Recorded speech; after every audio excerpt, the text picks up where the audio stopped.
said the thirsty man, I'll find a drink before I die. I've got plenty of time to think of heaven, but right now there's too much on my mind. And I've had enough of that religious stuff. And besides, I can't relate to your kind. Whoa.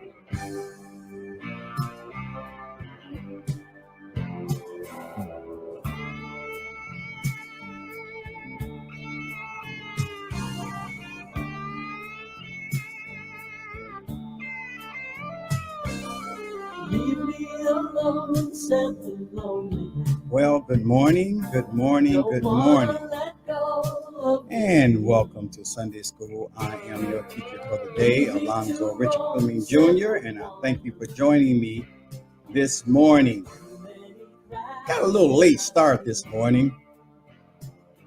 My youngest boy got a job, and I had to take him. That's all right.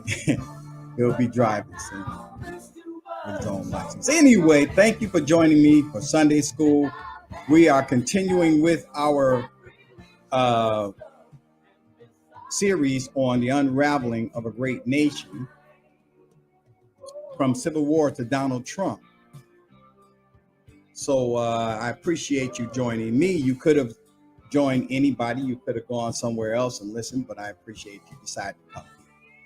So let me get started right now on the program, and we will get going here. Let's see. Let me turn this music down. There we go.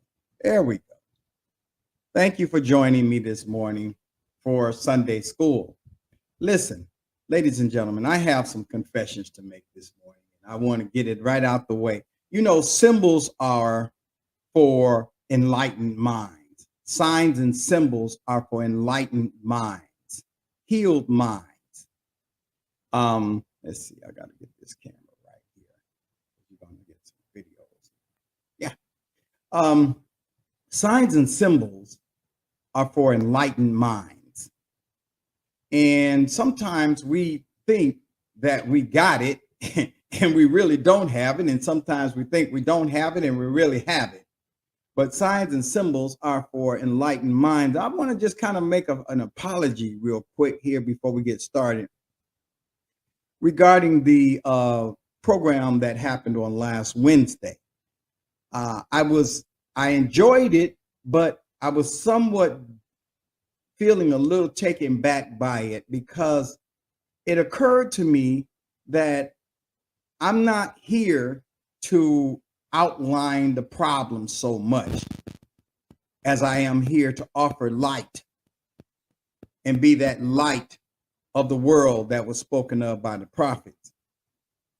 And I felt like I went a little overboard with respect to detailing problems as though they are multiple in their nature, when I'm sitting here on Sundays telling you that there's only one problem.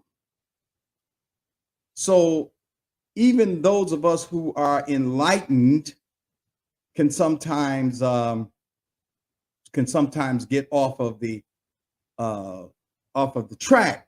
So I want to apologize to you about that program. Let me go a little further with this. I thought about this situation in the Bible where Jesus has sent his disciples out. He sent them out twice. And if you're not careful in your reading, you won't realize what actually was happening here. The first time he sent them out, he told them to take nothing with them. He said, don't take a script, don't take anything, don't take food, don't take anything. They came back after going out. They were really, really surprised at the power that they were able to exert because of the fact that he had given them power, but he told them don't take anything with them, and all of their needs were met, and they were just surprised at that fact. Then when they came back, he sent them out again. He said, this time I want you to take stuff. I want you to take food. I want you to take your purse. I want you to take money. I want you to take even a weapon. Somebody said, here's a knife. He said, that's enough. Take it. When they went out the second time, they were chased back. They had their tails between their legs when they came back the second time. So the moral of the story, remember, signs and symbols are for the enlightened mind. The moral of the story is, in the first instant, God supplied everything that they needed. They didn't have to take anything. They didn't have to do anything because God was the supplier of what they needed. And when they took nothing out, they were able to exert that power which was given to them by God with nothing of themselves in the whole situation. But the second time they went out and they took and supplied, they took a weapon. He said, it's enough. Taking food, taking scripts, taking all of this. It is enough. Take it. But the second time they came back and their tails were between their legs. What was the difference and what was the moral of the story? The difference was when you try to do it under your own logic, under your own power, under your own attempt to see and set forth an example, and you don't know all the variables in the equation that you're going to be dealing with when you speak, then if you are in your own power, then you're going to come back with your tail between your legs. But when you turn it over to the mathematician, to the physicist, to the chemist who understands it all and knows the best for everybody involved and everything involved, you exert your power. So I said that to say that the program was not supposed to be, and if this is your first time listening, I do a program on Wednesdays called Vision for Young Men. I'm changing the name back to where I'm supposed to change it to, that I was running from, Vision for Black Men. That is the name that the program was supposed, but I didn't want to deal with that.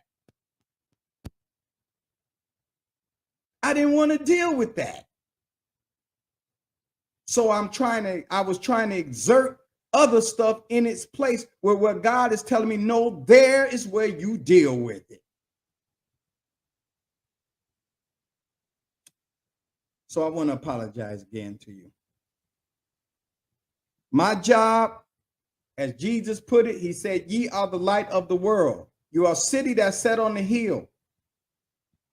And if you hide the light under a bushel, and that was when I got the interpretation of that, by the way, because hiding the light under a bushel means that you really don't want people to see who you are.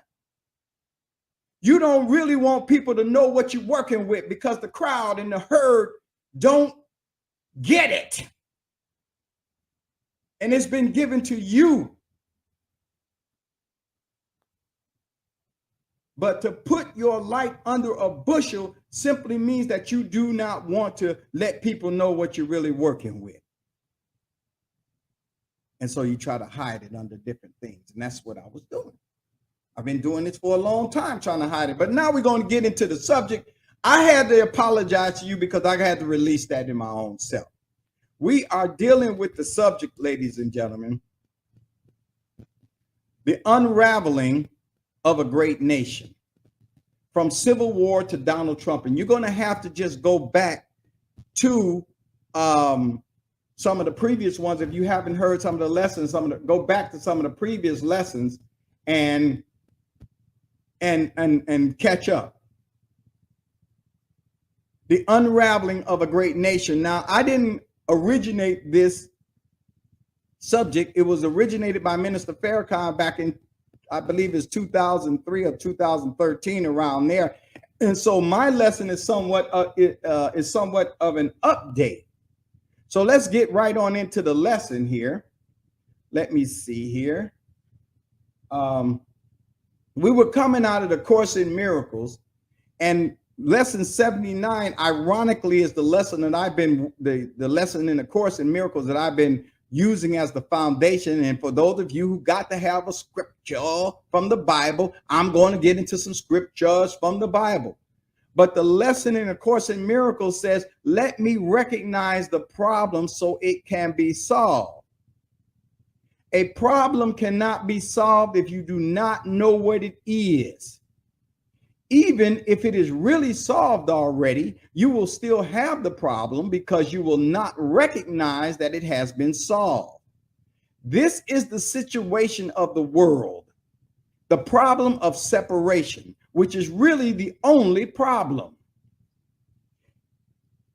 has already been solved. Yet the solution is not recognized because the problem is not recognized. Everyone in this world seems to have his own special problems, yet they are all the same and must be recognized as if the one solution that solves them all is to be accepted. Who can see that a problem has been solved if he thinks the problem is something else? Do you understand that? If you think the problem is something else, you won't see the solution to the problem.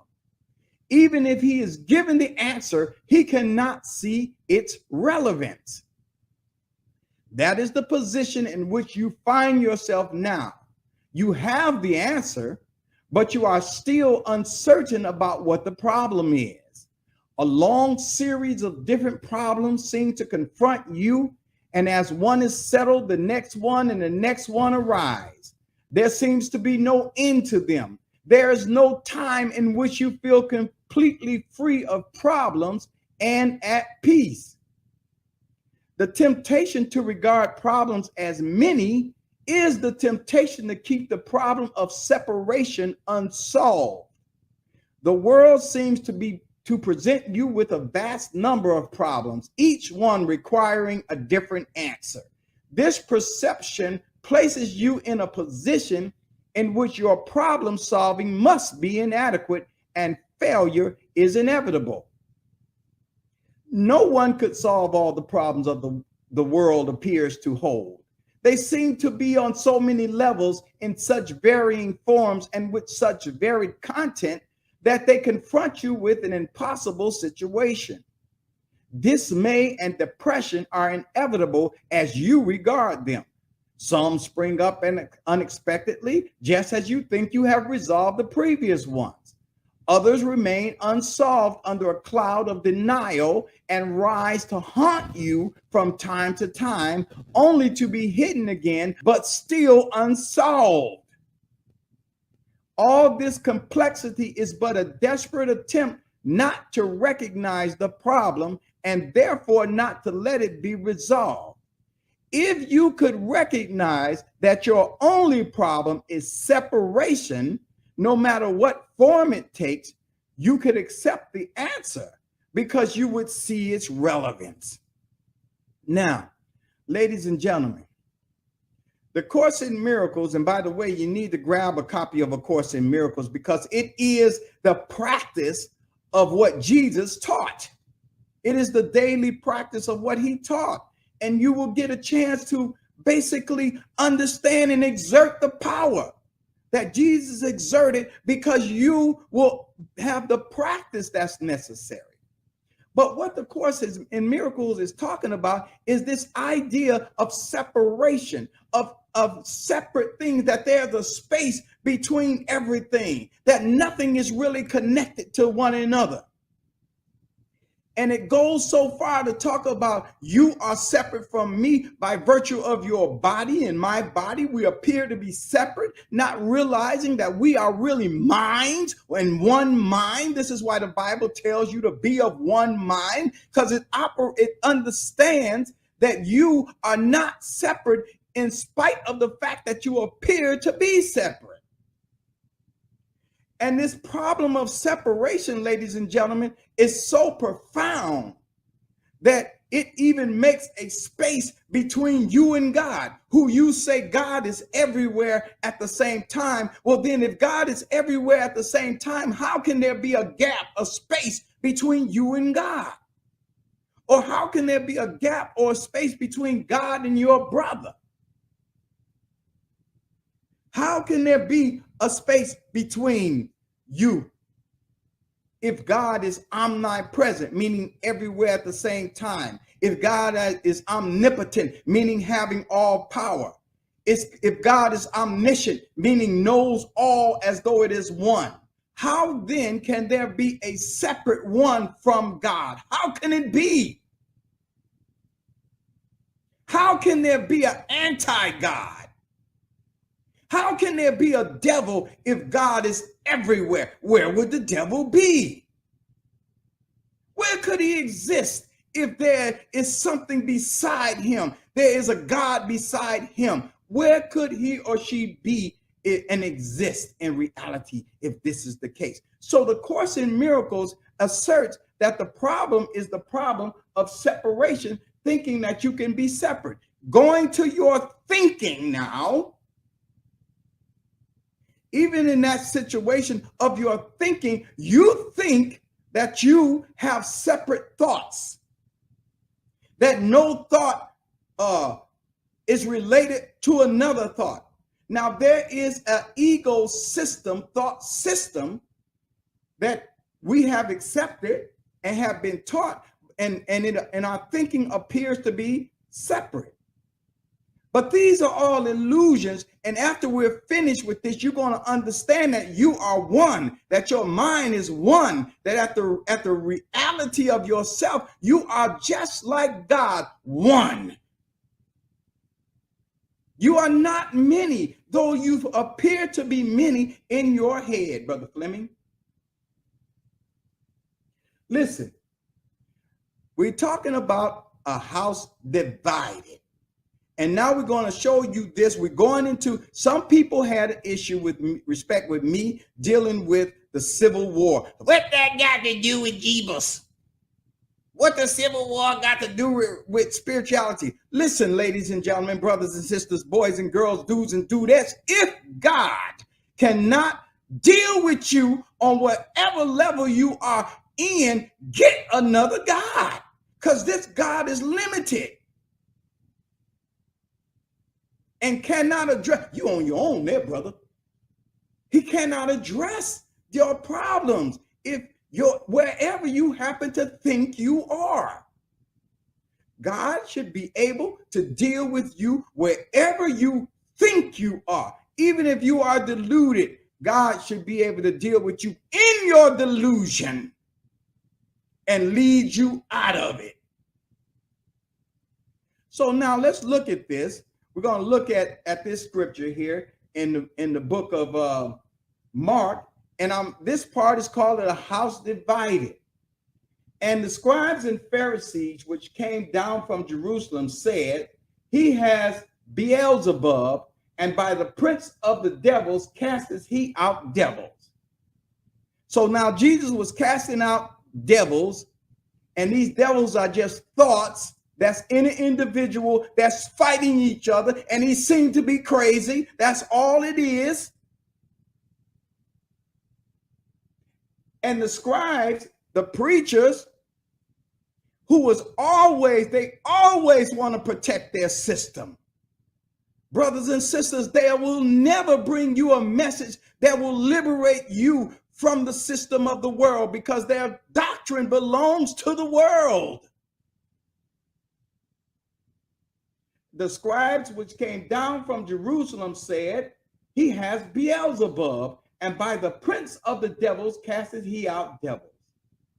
And he called them unto him and said to them in parables, how can Satan cast out Satan? Now, this is Jesus dealing with the preachers. He said, come here, punk, get over here. He called them to him and he said to them in parables, in examples, how can Satan cast out Satan? I need for you all to answer that question too. How can Satan cast out Satan? And if a kingdom is divided against itself, that kingdom cannot stand. And if a house be divided against itself, that house cannot stand. This is a declaration by Jesus. It is a declaration of a principle that if you are divided in your thinking, in your home, that house cannot stand. Now, is there an exception to that rule? I submit to you, no. There is no exception to the rule that a divided house cannot stand. Let's see here. Okay, make sure we got that right. Now listen. And if Satan rise up against himself and be divided, he cannot stand. So you see how he's reasoning from the small, your house, to this kingdom of this idea of Satan. If Satan be divided, he cannot stand. Just like your house cannot stand, this same rules apply to this entity that you believe in called Satan. He cannot stand, but he has an end, just like your house has an end. No man can enter into a strong man's house and spoil his goods, except he will first bind the strong man, and then he will spoil his house. Now, let me unpack that, ladies and gentlemen, because some of you going to get upset, pissed off, mad, angry, and peed-old. You cannot fix a system from the inside of that system unless you first bind the one who is holding that system in place. You cannot fix America from inside America unless you first bind the mind that is keeping America as it is intact. This is the same principle of a house divided and the inability for you to go into that house and spoil it and change it unless you first bind the one who is keeping that house intact. So this is a principle that we have to work with. We can't go around and just start talking about anything goes. We have to either accept it or deny it. And this is him laying out these principles surrounding this. So now we're talking about a divided house, and I have asserted to you that there is a difference between America and the United States. See, if you don't understand the evolutionary steps that we as humanity take, you won't understand what the God or the mind of all is doing with you and with everyone else on the planet. You won't be able to follow the path and see it. You will think that everything is separate from itself. And you won't be able to see the progression of humanity and the elevation of the mind to oneness. And you got all these stories that tell you how God don't want oneness. He don't want a one world order. He don't want humanity to be of one mind, even though that's the whole idea in the Bible. In terms of what Jesus taught, you have these stories of the Tower of Babel when they wanted to be of one mind, and this entity presenting himself as God say, hold up. We know that if they become of one mind, they're going to do what they want to do, and they will overthrow us. So let us divide them. Let us confuse them.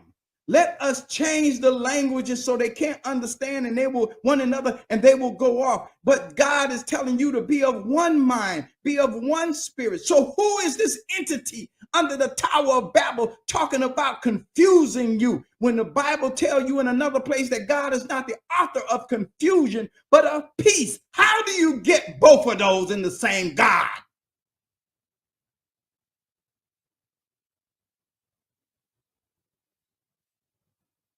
God is not the author of confusion, but of peace. And you got peace when you are of one mind. When your thoughts do not fight each other, you are at peace. When there's no confusion but clarity of mind, you are at peace. God is not the author of confusion of humanity, but of peace and of clarity.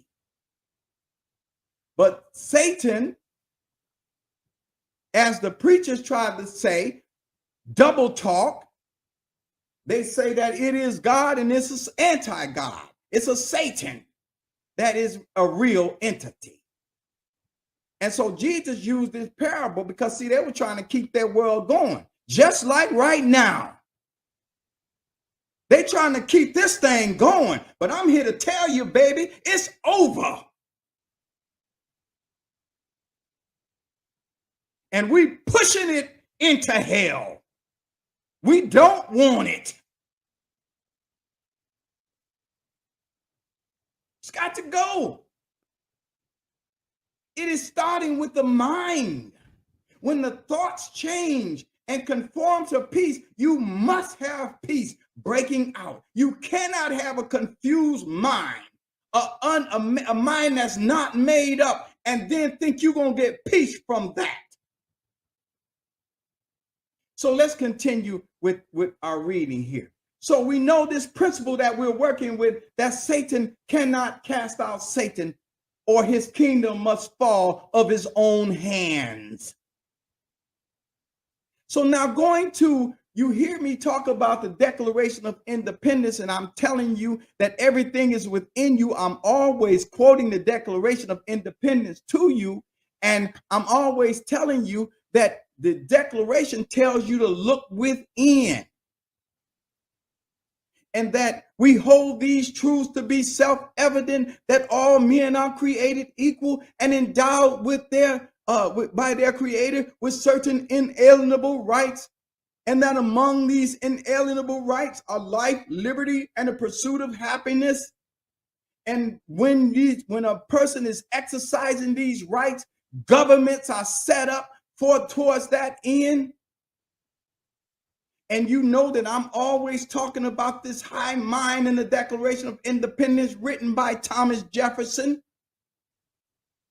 And you say, well, they wasn't talking about the Negroes. They wasn't talking about us. You said well when you say that. But let me show you something so that you can understand a little deeper, brother. You got to come to terms with this. What I'm speaking to, we all do, because I really don't want to be saying it. I want to do something else, but I got to do this. Listen, check this out. Check this out. This is Thomas Jefferson, who wrote over 90% of the Declaration of Independence. And he said here, and I'm paraphrasing and putting it into other pieces so that you can understand this, a decent respect of the opinions of mankind impel us to set forth the reasons for the separation. What separation? We just read in the Course in Miracles that the only problem is separation. Why is Thomas Jefferson using the word separation in here? You will see as we read that he's talking about a mind, even though it seemed to be spelled out in a body, because the king didn't want to do that. He didn't want them to have a different mind, and that's why they went to war. Two minds. But look at what was in the original Declaration of Independence, brothers and sisters. This was not made. This piece that I'm about to read did not make it to the final draft of the Declaration of Independence. Remember, you have to set forth the reasons why you want to separate from that mind. This is the elevation that I'm talking about, not the separation of the body, but the separation of the mind. And once you separate the mind from the thinking of this satanic mindset, you will understand the evolutionary process that man is going through. This was in the original, what I'm about to read here, but it didn't make it to the final draft of the Declaration of Independence so that you can understand what was really going down. They're setting forth the reasons. He has incited treasonable insurrections in our fellow subjects with the allurements of forfeiture and confiscation of our property. In other words, the king was trying to divide them with threatening some of them. I'm going to take your property if you don't get with me. I'm going to take your property if you get with them. See, trying to do just like the satanic mind was doing in Jesus. If you be the Son of God, or if you be my subject, then you got to do this. Look at the next verse. He has waged cruel war. Listen, black man. He has waged, listen, black sister. He has waged cruel war against human nature itself, violating its most sacred rights of life and liberty. Listen, in the persons of a distant people who never offended him, captivating and carrying them into slavery in another hemisphere, or to incur miserable death in their transportation there. This practical piratical warfare, the opprobrium of infidel powers, is the warfare of the Christian king of Great Britain.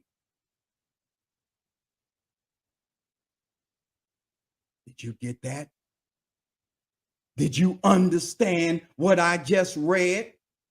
He's waged cruel warfare against human nature itself. This is what they charged the king of Britain with doing. Listen further. I'm going to keep on reading here. Listen further, brother. He's determined to keep an open market where men, and by the way, going back, I want you to understand that it was Thomas Jefferson who highlighted in bold Christian king. Where you think you got your doctrine from, brother? Preacher, who do you think gave this to you? He's determined to keep open market where men should be bought and sold. He has prostituted his negative for suppressing every legislative attempt to prohibit or restrain this execrable commerce. The commerce of African slaves is what he's talking about.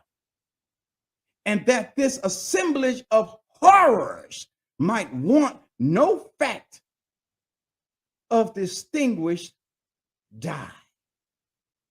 He is now exciting those very people to rise in arms among us and to purchase that liberty of which he has deprived them, and murdering the people upon whom he has also obstrued them, thus paying off former crimes committed against the liberties of one people with crimes which he urges them to commit against the lives of another.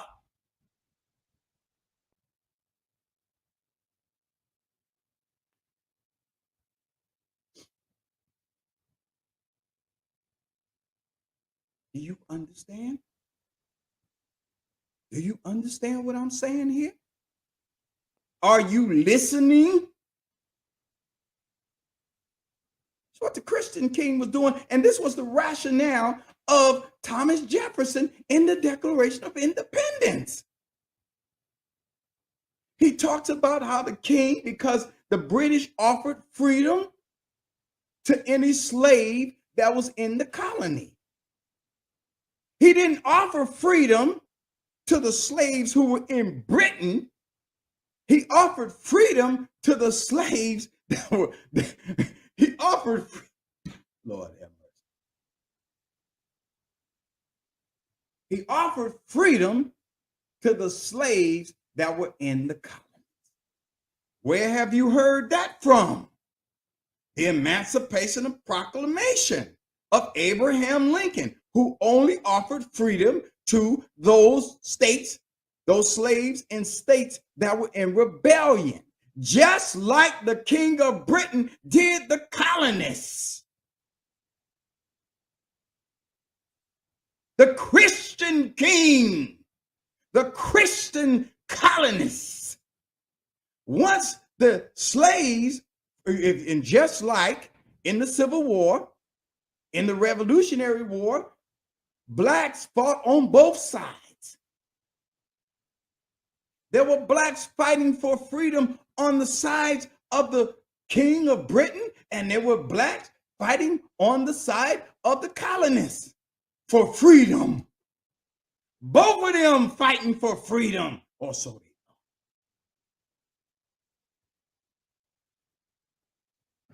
Listen, brothers and sisters, I got to tell. I got to tell. I got to tell it, because if I don't tell it, I was born for this day. I was trained for this day. I got to tell it. Listen further. Now, your ancestors was fighting on both sides of the Revolutionary War, and both of them, on both sides, they fighting for freedom. The British are telling them, if y'all fight with us, we gonna free you. And the colonists are telling them, if you fight for us, we gonna free you. But what happened after the Revolutionary War? What happened? The colonists turned right around and put the black man and woman right back into slavery where he was before the British came in. When he won that Revolutionary War, you were put right back into slavery. This part of the Declaration of Independence was taken out of the Declaration, even though it is based on the same principles that the Declaration, which made the Declaration what it is. This was based on the same principles. There is no separation in truth. There's not one truth for white man and one truth for black man. Truth is one, like God is one, like you are one. And until you understand your oneness or accept your oneness, you don't even have to understand it. Just accept it. You will then see your brother. And I said that the United States is a different country than America. Because you are united in whatever state you are in, and I'm not talking about the 50 states. I'm talking about a state of mind. A state of mind, no matter what state you are in, you accept the fact of God's oneness, of your oneness. You may not have developed yet, but you accept that fact. You are the United States. And America is white supremacy. America is the white man's nation based on the flesh, of the superiority of the flesh. And they're going to have to release that. Or if they don't, because America will never be great again. It will never rule humanity again. It is over. But the United States is evolving out of it. And the United States is made of everybody. Man, woman, boy, girl, Asian, African, Chinese, whatever your state is, you are the United States. This is the evolution, and I'm bringing it.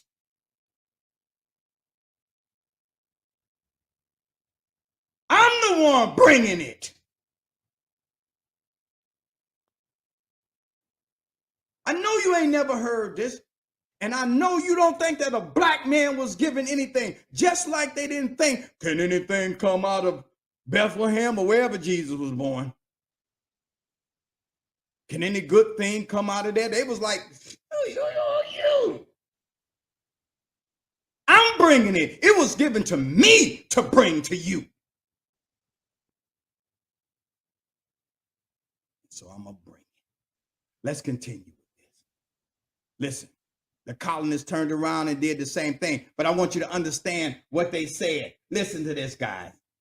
He's exciting the very people to rise in arms among us, the Africans, and to purchase that liberty. In other words, he wants the Africans to purchase the liberty of which he has deprived them. See, they understand the hypocrisy of the king here, and murdering the people upon whom he has also estrewed them. Thus, paying off former crimes committed against the liberties of one people with crimes which he urges them to commit against the lives of another. They saw clearly the hypocrisy. So let's keep on going. And truth is one. Now, check it out. Check it out. Put your seatbelts on, brother. Put your seatbelts on, sister. And you shall know the truth, and the truth shall make you free. And they answered him, these are the preachers and the Jews of Jesus' day, who was always trying to kill him. They answered him, we be of Abraham's seed. We were never in bondage to any man. How sayest thou, you shall be made free? Do you see what's happening here? Jesus is talking to a people who think they are free. Listen, Jesus is talking to a people who think they are free. And what are they basing their freedoms on? Where's verse 33? They answered him, we be of Abraham's seed. See, they thinking that the flesh is the thing. The body is the thing. I'm a white man. I'm free because I'm a white man. And that's what they mean when they say, make America great again. Because America is now going towards the United States and want to be united in all things by coming at it from the standpoint of the mind rather than the body. So they say, we are of Abraham's seed, and we were never in bondage to any man. How are you saying you shall be made free? You see that? Verse 34. And Jesus answered them, truly, truly, brother, I say to you, whoever commits sin is the servant of sin. He's going deeper here. And the servant, see, listen, sin, Abraham, sin, listen, Abraham, sin. Notice, why did Jesus talk about sin when they started talking about Abraham's seed? Why did he go there? I'm glad you asked. They said to his thing, I'm gonna make you free with the truth. And they said, we ain't never been in bondage to any man. We of Abraham's seed. Notice they went to the body. They said, we ain't free because of this bodily manifestation. Abraham, and we are of Abraham's seed. But check it out. Let's go further here. Whosoever committed sin is the servant of sin. Jesus started talking about sin. It don't seem to fit in the conversation. Well, it doesn't fit if you don't understand the symbols and what the symbols are pointing you to.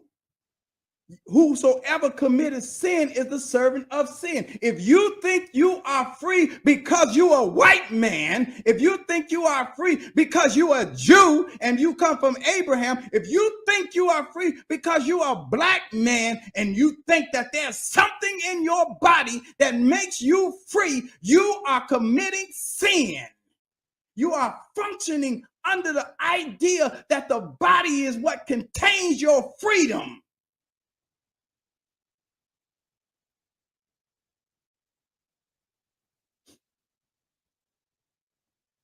That's what you're doing when you think it's based on your body and not the mind. And when it says walk in the spirit and you shall not fulfill the lust of the flesh, this is what it's talking about, brothers and sisters. You can't base it on the physical manifestation at all.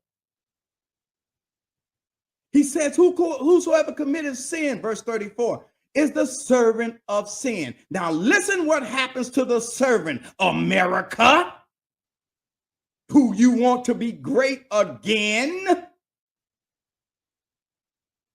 servant abideth not in the house forever.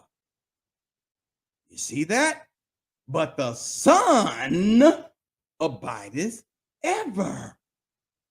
If you base it on your skin, on your body, you are basing it on the concept of sin. And since sin is just an idea that's on its way out, it is not real, it is not true, then you, as the servant of sin, will not abide in the house forever. But if you base it on the Son of God, whom you are, the Son abides or stays forever. And if the Son therefore shall make you free, you shall be free indeed. He broke it down. Can I have my foot? This is what Jesus said. Can I have my sandal back? And the Pharisees said, what sandal? The one I left in your rear end. Because I'm telling you, brothers and sisters, he put it there. If the Son, therefore, yeah, I said that. If the Son, therefore, shall make you free, you are free indeed. Now listen, what is the difference? Look at verse number 36. And there's a secret hiding there. You shall know the truth, and the truth, verse 32 first, shall make, look at the word make, you free. Now, look at verse 36. If the Son, therefore, shall make you free, you shall be free indeed. What's the difference between being made free and set free? I give it to you in a parable. Imagine a canary in a cage, and the owner of the canary don't want to own this canary anymore. So the owner opens the door and says to the canary, who understands him, you understand, and he says, you free. And he walks away. He will set free the canary. He's got a choice to come out of the cage or stay in the cage. But now imagine that the owner of the canary opens the door of the cage, reaches in, grabs the bird out, and makes him come out of literally extracts him out of the cage. He has no way to stay in the cage. When the truth comes to you, brothers and sisters, it reaches into your cage that you happen to be in. It reaches in and grabs you and drags you out, whether you kicking and screaming or not. That's being made free. And the truth is what does that to you. It doesn't set you free. It makes you free. And the only way you can be free is through the Son and knowing the truth. So now let's go on. Jesus says, listen, I know that you are Abraham's seed, but you seek to kill me because my word has no place in you. Listen, I speak that which I have seen with my Father. Listen, and you do that which you have seen with your father. Now remember, they was claiming to be Abraham's seed. Jesus started talking about sin in relationship to the seed that they claim to be of. But now, verse 44, now you seek to kill me, a man that has told you the truth, which I have heard of God. This did not Abraham. Abraham didn't do that. In other words, that's what he said. Verse 41, listen, you do the deeds of your father. Notice. Then said they to him, we be not born of fornication. We have one Father, even God. Now they starting to catch on. Oh, wait a minute. He ain't talking about no seed. He's talking about something else. Jesus said to him, if God were your father, you would love me. For I proceeded forth and came from God. Neither came I of myself, but he sent me. You see that? But I know y'all thinking he said it like I just said it, all soft and passive. No, he called them Negroes.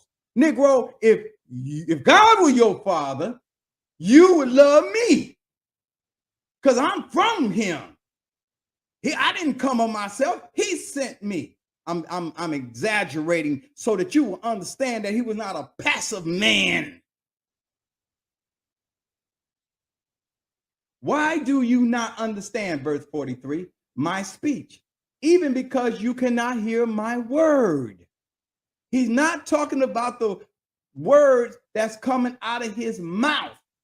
He's talking about, because he said speech, the word speech was talking about what was coming out of his mouth. Why do you not understand my speech? Even because you cannot hear my word. The word is a deeper level. You are of your father, the devil, and the lust of your father you will do. He was a murderer from the beginning and abode not in the truth. I didn't copy all of that. But let me deal with it. And I'm about ready to shut this down. Hot dog, I'm going to get finished with it in an hour. Cool. If you notice, Jesus was telling them who believed that their doctrine and they had their scriptures, because this is the story above this. If you go above this story here that I just read, they was coming to Jesus with scripture. This was the story of the woman caught in adultery. This was the story above this. You need to read it. Above this was he had healed a man on the Sabbath day. He had forgiven this lady of her sins, and he said, whoever's without sin cast the first stone.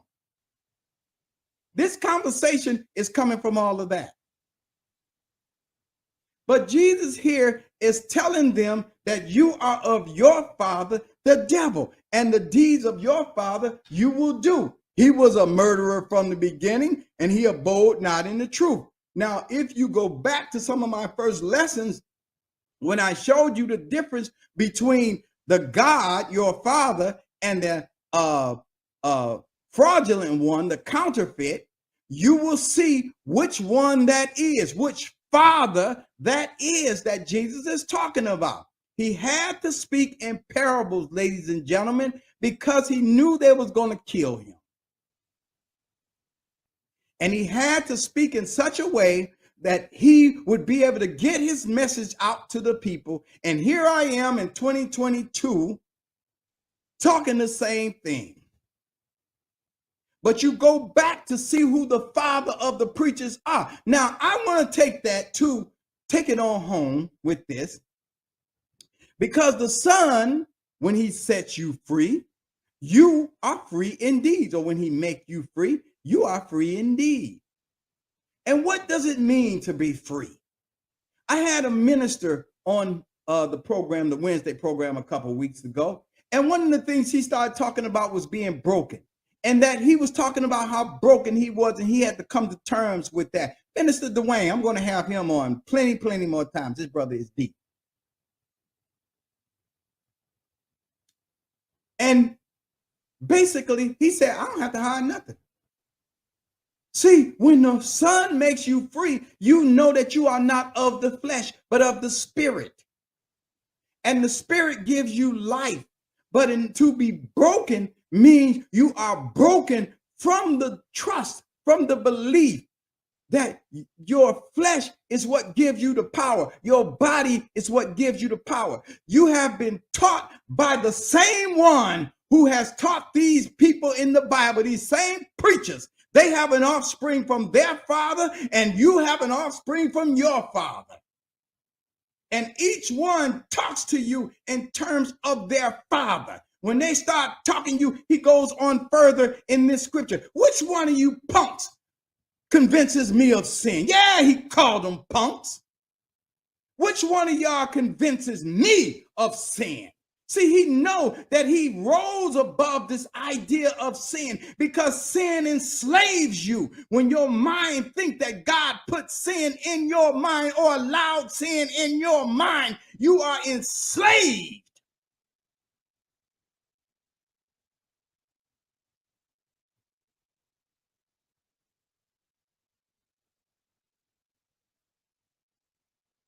They are of their father, the devil. And they speak to his nature. And his nature is sin. And your nature is holiness. Your nature is Christ. When they finish with you, what they do, what they tell you to do, come up and admit that you are a sinner. Don't they do that? They speaking to you from the mouth of their father. I'm going to tell you to come up and admit that you are the Son of God and that you are the Christ Spirit and that there's only one. There is no sinner for you to admit, to accept in your own mind and in your own convoluted thinking, which keep you separated and divided. Because you get into, and this is what I did in error on Wednesday, you get into he said, she said, what this person did to this person, you start analyzing that craziness, and you all mixed up in the very sin that you don't think you are.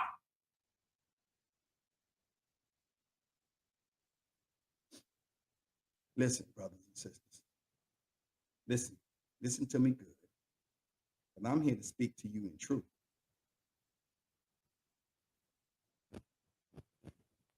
We are evolving as a people, and we are evolving as a nation, and this earth is evolving. The planet, the people on the planet itself, and the universe is also evolving. And you can keep on. You can keep on. If you want to, you can keep on listening. You are free to listen to them as they convince you of sin and double talking you and telling you that you are of Christ, but you're still a sinner. No, baby, you can only have one or the other. No man can serve two. You are either of Christ or you are of sin. That's a fact. Next week, ladies and gentlemen, we're going to conclude this. I think I'm pretty much done, actually, because you should be able to see through all these trials that's going on with the president and the nations being unraveled. And you are seeing it, and you think that they're going to fix it. No, baby. It's over. The United States is rising. America is falling. I'm Dr. Fleming. Next week, I'm going to start a series on the parables of Jesus. Unravel them for you. I was given this, guys. I really was given this. And I have to do it. And I have to tell you, I was like tripping this week because I'm like, what the heck am I doing? Anyway, I'll see you next week. God bless you. See you when I rise. Morning will bring me your song. Over and over again. Shine your light on me. Wash me in resplendent flood. There is no shame with you as my aim. Yesterday, today, forever the same. And I only want to spend my life with you.